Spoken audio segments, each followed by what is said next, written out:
Insya Allah para ulama, para kiai yang masuk di dalam perjuangan Wali Songo Indonesia dan Laskar Sabilillah ini adalah warga NU yang berani secara tegas menolak pembelokan sejarah yang dilakukan oleh habaib, menolak daripada pembelokan situs-situs pemalsuan makam-makam dan situs-situs yang dilakukan oleh habaib, termasuk juga menolak doktrin-doktrin habaib yang nyata-nyata bertentangan dengan agama, bertentangan dengan akidah, bertentangan dengan syariat, dan bertentangan dengan ajaran leluhur Nusantara sing disebut ajarannya Wali Songo.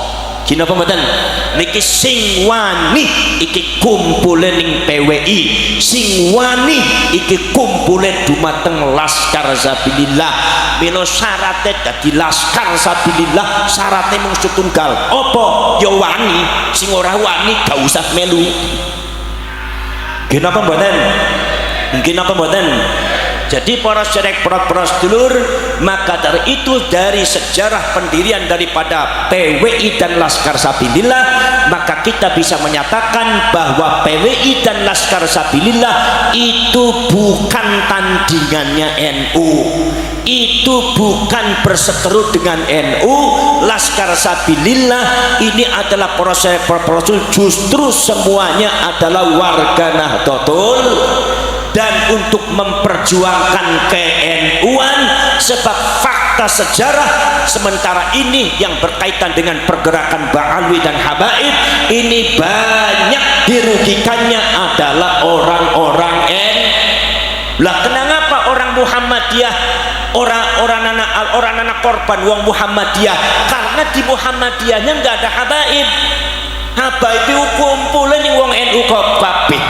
Gini apa mboten? Saudara-saudara sekalian, ini banyak yang jadi muhibbidnya, yang kadang-kadang jadi korbannya adalah warga Nahdlatul Ulama. Maka dari itu saudara-saudara sekalian, banyak korbannya orang-orang NU.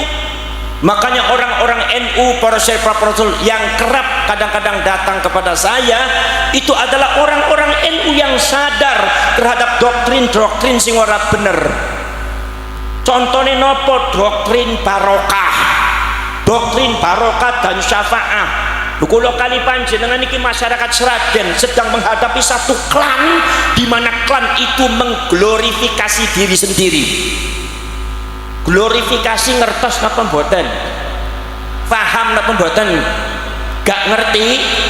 Ya wis gak usah dipikiri kari dirokne mawon. Gina apa mboten? Glorifikasi itu adalah satu klan Ba'alwi yang mensucikan dirinya sendiri, seolah-olah klan Ba'alwi itu lebih tinggi daripada rakyat Indonesia, seolah-olah kiai mereka lebih hebat daripada kiai Indonesia, seolah-olah leluhur mereka lebih hebat daripada leluhur Indonesia, seolah-olah peradaban mereka lebih hebat daripada peradaban Indonesia, seolah-olah mereka itu adalah barisan orang-orang yang suci, seperti hanya barisan para malaikat yang tidak boleh ditentang, yang tidak boleh dikritik, sing ora oleh dilukai dengan satu doktrin. Siapa saja yang melukai, siapa saja yang menyakiti Habib, berarti tidak akan mendapatkan syafaatnya Rasulullah. Di sini maka masyarakat Jawa, masyarakat Indonesia dibutakan dengan doktrin-doktrin yang sangat menyesatkan. Gini apa mboten? Lah semeniko panjenengan tidak usah takut. Apa sebabnya? Sebab data empiris sejarah sudah dibuktikan oleh Ki Imaduddin Al-Bantani. Bukan sekedar Ki Imaduddin Al-Bantani saja, tetapi juga para ulama zaman dahulu, termasuk Syarif Aunur Rafiq, seorang raja abad ke-13, Raja Hijaz, itu sudah menyatakan bahwa kaum Ba'alwi sing disebut mari wong sagene Habib itu bukan cucunya Rasulullah, nasabnya nasab palsu. Paham napa mboten? Paham napa mboten? Kupinge bolong napa mboten? Bolong napa mboten? Ini tentunya berdasarkan kajian data, bukan berdasarkan kajian sembarangan. Datanya diambil, ilmu nasabnya dipelajari, bukan sekedar oleh kiai kita, Kiai Imaduddin Al-Bantani, tetapi ini sudah banyak termasuk Syarif Audah dari Mesir menyatakan bahwa nasabnya Ba'alwi itu batal, disebutnya nasabnya adalah batilun ghairu sahihin, wis batal gak bener sisan. Banyak pencangkokan nasab, banyak orang-orang yang disebutkan di dalam nasabnya diduga itu adalah tidak ada jeluntrungnya, jare bahasa intelektualnya historis ning jeluntunge gak ono. Maka dari itu para sepropros, ini data-data sejarah Pak, termasuk Syarif Audah, termasuk juga Naqobatul Ashraf yang ada di Irak, Naqobatul Ashraf yang ada di Jordan, yang terakhir kali adalah Syarif Samsuddin Syarafuddin yang ada dari Yamannya sendiri, mengatakan bahwasannya nasab daripada Ba'alwi itu nasabnya nasab palsu. Mereka mengklaim dirinya sebagai cucunya Rasulullah dengan mencangkokkan nasab dugi dumateng Kanjeng Nabi, dugi dumateng Sayyid Ahmad Al-Muhajir, dan itu ternyata sejarah gak ono. Bahkan mereka semua mencangkokkan nasab dumateng Kanjeng Nabi, tujuannya sudah tujuan tidak benar, yaitu adalah tujuan politik, menguasai Yaman, menguasai Hadramaut, dan datang di Indonesia dengan framing judul Kanjeng Nabi ingin menguasai Indonesia. Maka di sini rakyat Sragen harus segera bergerak. Siap napa mboten? Siap napa mboten? Siap napa mboten? Iki melu wong Jawa aja kalah kadari wong Yaman. Wong Jawa, generasi Jawa jangan kalah dengan generasi Hadramaut. Kenapa mboten? Jadi para serepropros dulur, niki fakta sejarah. Fakta sejarah bahwa mereka itu mendoktrin rakyat Indonesia wis gak bener. Gak bener pripun? Contohnya kados ngeten, mbah buyute nyong, mbah buyute aku iku bisa memadamkan api neraka jahanam. Lho nyong arep takon wong Sragen, percaya napa boten sampean? Percaya apa tidak? Kalau ada seorang habib katanya bisa memadamkan api neraka jahanam, percaya apa tidak orang Sragen? Berarti jelas ini batil apa boten? Atas nama karomah, atas nama barokah, tapi batil gak bener ini. Gini apa mboten? Gini apa mboten? Sampean mau percaya apa mboten? Para serepor rawuh, para sedulur sedaya bawon, ada lagi sekarang sudah merebut daripada peran kewalian, seolah-olah Al-Faqih Al-Muqaddam yang disebut Habib Muhammad Ali Ba'alwi niku para serepor sing disebut Faqih Muqaddam itu katanya lebih hebat daripada Syekh Abdul Qadir Al-Jailani. Ini framing mereka dalam rangka menundukkan orang Indonesia, dalam rangka menundukkan rakyat Indonesia.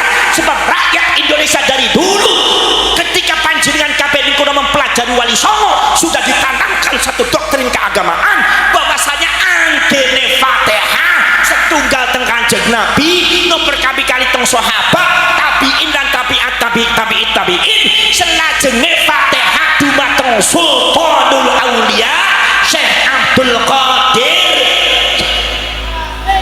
Betapa yang namanya pelajaran kita Syekh Abdul Qadir Al-Jalani, masyarakat Sragen diwaca niku manakiban kawit zaman kemien, ya hadiyu ya alim ya khabiru ya mubin alal kafi salatullah ala syafi salatullah. Gina apa mboten? Ibadallah rijalallah itu sudah melekat dumateng lisane masyarakat Jawa Tengah sedaya. Iki teko Ba'alwi niku arep dirobah, badhe dirobah, mau dirobah seolah-olah ada orang yang lebih hebat daripada Syekh Abdul Qadir Al-Jailani. Sama mbah buyut mereka yang namanya Al-Faqih Muqaddam.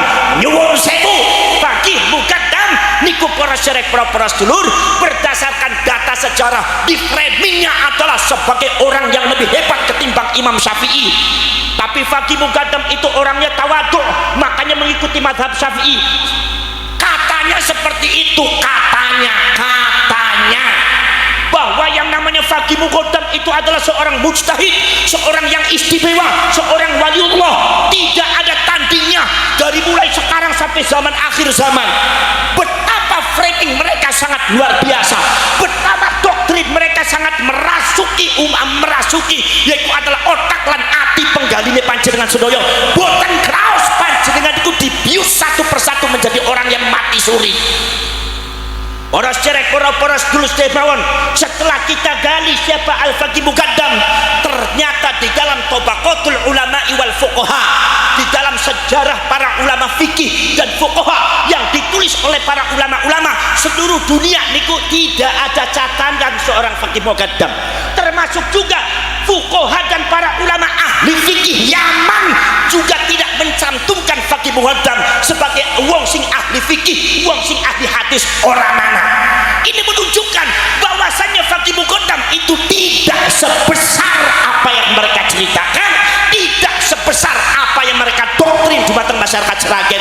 Ternyata kalau seumpama mereka memframing bahwasanya Faqih Muqaddam itu lebih hebat daripada Syekh Abdul Qadir Al-Jalani, nyuwun sewu, Syekh Abdul Qadir Al-Jalani karyanya ada, sejarahnya ada, muridnya ada, catatannya ada, tapi Faqih Muqaddam sejarah ora dana, catatannya ora nana, karyanya tidak ada, muridnya tidak ada.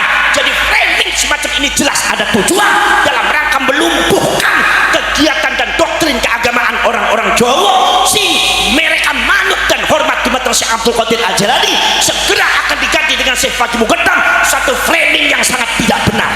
Begini apa mboten? Para cerek, para sedulur sedaya, bahkan ada catatan mengatakan bahwa Al-Faqih Muqaddam itu katanya itu di dalam catatan itu di antara muridnya, di antara gurunya adalah Imam Abu Madyan. Sopo Imam Abu Madyan iki? Imam Abu Madyan, kalau memang betul catatan sejarah Faqih Muqaddam adalah muridnya Imam Abu Madyan, masyarakat Sragen harus tahu bahwa Abu Madyan adalah muridnya Syekh Abdul Qadir Al-Jalani. Syekh Abdul Qadir Al-Jalani punya murid Abu Madyan. Abu Madyan punya murid Maulana yaitu adalah Imam Muhammad Harazim. Imam Muhammad Harazim punya murid namanya Imam Muhammad Saleh. Imam Muhammad Saleh punya murid namanya Imam Abdul Hasan Ali bin Abdullah Asy-Syadzili sing kagungan tarekat Syadziliyah. Imam Abdul Hasan Asy-Syadzili ada murid di antara si Imam Abdul Abbas Al-Mursi. Abdul Abbas Al-Mursi ada murid di antara Ibnu Athaillah As-Sakandari sing kagungan kitab Syarhul Hikam. Syarhul Hikam niku dipun nadhemaken dhumateng Bayi Muslih Meranggen, mursid tarekat Qadiriyah Wanaksabandia saka Semarang. Nggih napa mboten? Para cerek para sedulur sedherek mawon. Kalau seandainya memang catatan itu benar bahwa Faqih Muqaddam itu adalah murid daripada Abu Madyan, Abu Madyan murid Syekh Abdul Qadir Al-Jalani, berarti Faqih Muqaddam pernah ngalap barokah dumateng murid Syekh Abdul Qadir Al-Jalani. Jadi kalau ada Oknum Habib mensejajarkan Faqih Muqaddam dengan Syekh Abdul Qadir Al-Jalani, ini yang disebut oleh orang Sragen suul adab, orang benar itu. Gimana benar? Paham napa mboten? Lha niki para sedherek para sedulur, ini yang harus tahu masyarakat Sragen. Para sedherek para sedulur sedherek mawon, di antaranya adalah doktrinnya apa? Kalau membenci Habib tidak akan masuk surga. Kalau membenci Habib tidak dapat syafaatnya Rasulullah. Ini doktrin yang menyesatkan. Tidak ada kaitannya syafaat dengan habaib dan ba'ali. Jadi masyarakat Sragen gak usah takut kehilangan syafaat karena tidak mencintai habaib. Gimana badan? Faham? Sebab apa para Rasul? Kalau mereka menyitir ayat Al-Quran bahwa Gusti Allah Ta'ala ingin mensucikan Ahlul Bait, sampai ngerti bahwa Ahlul Bait di dalam Al-Quran dimaknai oleh Habib adalah Habib, ini adalah penyelewengan makna. Benar, yang dimaksud Ahlul Bait itu bukan habaib, sebab habaib itu bukan cucunya Rasulullah. Nek bukan cucunya Rasulullah, napa malih Ahlul Bait? Paham nggih? Jadi wong Sragen saiki wis gak usah takut. Gitu? Gak usah takut anggene seumpama wonten kamu kalau tidak mencari habaib berarti tidak akan dapat syafaatnya Rasulullah. Itu gak usah takut. Nek seumpama ngeyel kampleng siji-siji wong kaya kowe. Apa kowe? Nggih napa mboten, Bu? Nggih napa mboten? Oh, para serek para sedulur mawon. Ada lagi para serek para rasul. Mbah mereka itu katanya bisa mi'raj ning Gusti Allah Taala 70 kali. Sampean harus paham, Kanjeng Nabi selama hidup mi'rajnya cuma sekali. Mbah mereka sampai 70 kali. Niki goroh napa ngapusi niki? Ngapusi napa goroh niki? Leres napa mboten sing kados ngoten? Masya Allah, ada malih, ada lagi yang mengatakan bahwa Al-Habib ini adalah bisa ngatur malaikat Israel. Malaikat Israel diatur ning Habib. Ini sejak kapan ceritanya muncul? Saya mau tanya, orang ulama wali Seragen ini bisa ngatur malaikat Israel siapa? Lagi ono Habib Juroni orang terus bisa ngatur malaikat Israel. Ngedabrus napa mboten? Panjenengane percaya napa mboten? Percaya napa mboten? Nang gene ketemu bari aku ora percaya, mau ketemu bari Habib percaya sampean. Wong gulune masyarakat Seragen susah wis bodol kowe. Manggut ning ngono manggut terus. Para serek para sedulur. Ono cerita Al-Imam Abu Abdillah Muhammad bin Ismail Al-Bukhari. Imam Bukhari menceritakan satu cerita di mana riwayat ini juga diriwayatkan oleh Imam Tabrani, mengatakan nanti pada waktu akhir zaman di hari akhirat itu nanti Rasulullah itu diberitahu oleh Imam Malik, diberitahu oleh malaikat Malik, ya Rasulullah, untuk napa malaikat Malik, umat panjenengan masih ada yang tersisa di neraka jahanam, cuma satu. Kanjeng Nabi kaget, rasa disamper bledek. Buka sing ngantuk niki. Ngantuk napa mboten, Bu? Ngantuk napa mboten? Nek ngaos kali kula ngantuk boten napa-napa. Tilem ki boten napa-napa. Sampai sak mangke nek bar pengajian masih ngantuk, mripate masih merem terus, gak usah digugat digotong mawon teng kuburan sebelah mriku, beres niku. Para serek para sedulur, Kanjeng Nabi dipunaturi dumateng malaikat Malik, ya Rasulullah, umat panjenengan niku taksi wonten dumateng neraka. Kanjeng Nabi rasa disamper bledek. Masya Allah, Kanjeng Nabi nangis, ya Allah, sing leres niku malaikat Malik. Leres pinten setunggal. Kanjeng Nabi niku dumateng umat eman sayang luar biasa. Akhirnya Kanjeng Nabi ngendika, ya Malik, ya Zabaniyah, wahai Malik, wahai Zabaniyah, malaikat Zabaniyah, malaikat Malik, penjaga neraka, tolong keluarkan umat saya dari neraka jahanam. Tolong umat saya diantarkan kembali di timbangan amal,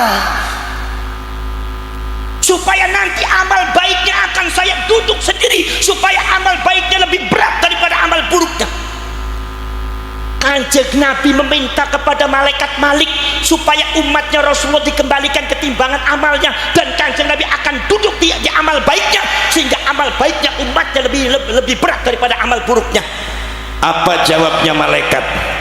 Kata jawabnya malaikat, ya Rasulullah, kalau cuma itu yang merentah panjenengan, nyuwun sewu, saya tidak bisa melakukan. Loh, kenapa? Sebab kami malaikat adalah yaf'aluna ma yu'marun, melakukan sesuatu apabila diperintah oleh Allah.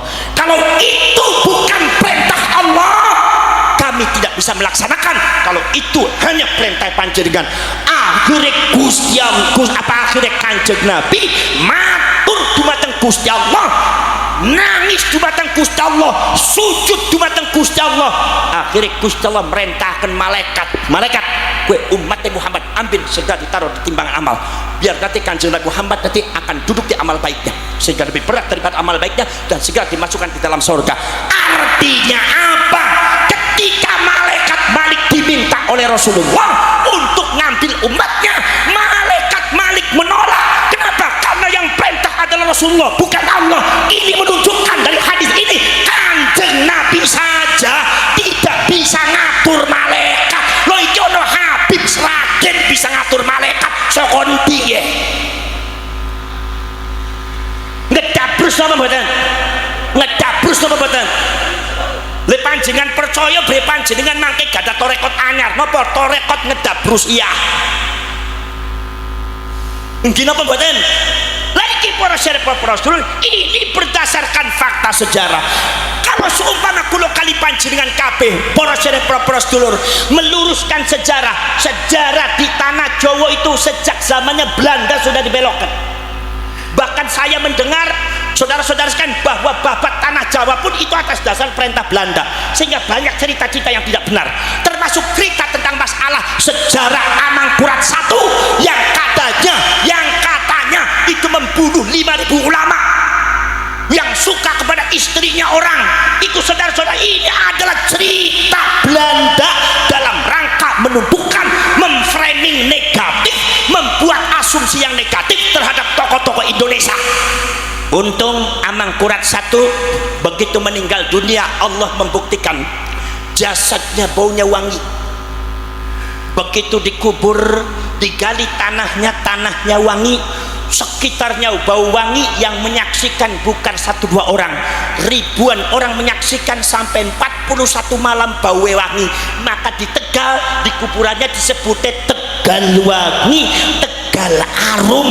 Allah yang membuktikan, Allah yang mengklarifikasi ini adalah orang soleh, ini adalah orang benar, tapi di framing oleh Belanda sangat jahat, sangat tidak benar, sehingga banyak panjenengan sedaya salah paham di matang Amangkurat I. Ini kehebatannya Amangkurat.